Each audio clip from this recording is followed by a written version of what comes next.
ವಿಧಾನ ಪರಿಷತ್ ಚುನಾವಣೆಯಲ್ಲಿ ಅಡ್ಡ ಮತದಾನ ಕೇಸ್ಗೆ ಸಂಬಂಧಪಟ್ಟಂತೆ ಸಿಟಿ ರವಿ ನೇತೃತ್ವದಲ್ಲಿ ಸತ್ಯಶೋಧನಾ ಸಮಿತಿ ರಚನೆಯಾಗಿದೆ. ಈ ಹಿಂದೆ ಸಾಕಷ್ಟು ಬಾರಿ ಬೇರೆ ಬೇರೆ ಪಕ್ಷಗಳಲ್ಲೂ ಕೂಡ ಆಗಿರುವಂತದ್ದು. ತಪ್ಪು ಮಾಡಿದವರ ಮೇಲೆ ಕ್ರಮ ಆಗುತ್ತೆ ಅಂತ ಹೇಳಿ ಯದುವೀರ್ ಒಡೆಯರ್ ಅವರು ಹೇಳಿದ್ದಾರೆ. ಮಡಿಕೇರಿಯಲ್ಲಿ ಸಂಸದ ಯದುವೀರ್ ಒಡೆಯರ್ ಅವರು ಪ್ರತಿಕ್ರಿಯೆಯನ್ನ ನೀಡಿದ್ದಾರೆ.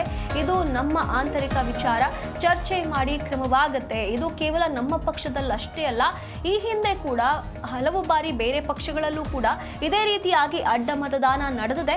ಈಗ ಯಾರೆಲ್ಲ ಇಲ್ಲಿ ಅಡ್ಡ ಮತದಾನವನ್ನ ಮಾಡಿದಾರೋ ಅವರ ವಿರುದ್ಧ ಸರಿಯಾದ ಕ್ರಮಗಳನ್ನ ನಾವು ತೆಗೆದುಕೊಳ್ತೀವಿ ಅಂತ ಹೇಳಿ ಯದುವೀರ್ ಒಡೆಯರ್ ಅವರು ಈ ಒಂದು ಮಾತನ್ನ ಹೇಳಿರುವಂತದ್ದು. ಈ ಒಂದು ಅಡ್ಡ ಮತದಾನ ವಿಧಾನ ಪರಿಷತ್ ಚುನಾವಣೆಯಲ್ಲಿ ನಡೆದಿರುವಂತಹ ಅಡ್ಡ ಮತದಾನ ಕೇಸ್ಗೆ ಸಂಬಂಧಪಟ್ಟಂತೆ ಈಗಾಗಲೇ ಏನು ಸಮಿತಿ ರಚನೆಯಾಗಿದೆ, ಸತ್ಯಶೋಧನಾ ಸಮಿತಿಯನ್ನ. ಅದು ಸಿಟಿ ರವಿ ಈ ಒಂದು ಸಮಿತಿಯನ್ನ ನೇತೃತ್ವದಲ್ಲಿ ಮುಂದುವರಿಸಲಿದ್ದಾರೆ. ಹಾಗಾಗಿ ಇದಕ್ಕೆ ಸಂಬಂಧಪಟ್ಟಂತೆ ಯದುವೀರ್ ಒಡೆಯರ್ ಅವರು ಮಾತನಾಡಿದ್ದಾರೆ. ಈಗಾಗಲೇ ಸತ್ಯಶೋಧನೆ ಒಂದು ಸಮಿತಿಯನ್ನು ರಚನೆ ಮಾಡಿದ್ದಾರೆ ಸಿಟಿ ರವಿ ಅವರ ನೇತೃತ್ವದಲ್ಲಿ. ಅದು ತನಿಖೆಯನ್ನು ಮಾಡುತ್ತಾರೆ.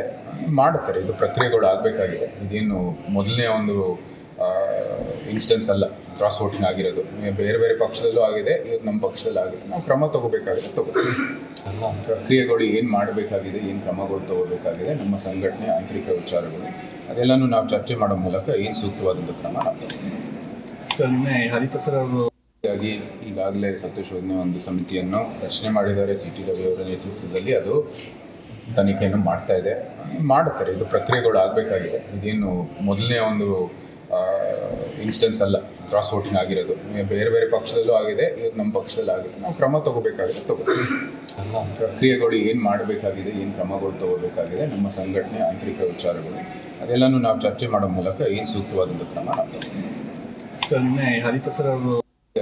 ಈಗಾಗಲೇ ಸತ್ಯಶೋಧನೆ ಒಂದು ಸಮಿತಿಯನ್ನು ರಚನೆ ಮಾಡಿದ್ದಾರೆ ಸಿಟಿ ರವಿ ಅವರ ನೇತೃತ್ವದಲ್ಲಿ. ಅದು ತನಿಖೆಯನ್ನು ಮಾಡುತ್ತಾರೆ. ಇದು ಪ್ರಕ್ರಿಯೆಗಳು ಆಗಬೇಕಾಗಿದೆ. ಇದೇನು ಮೊದಲನೇ ಒಂದು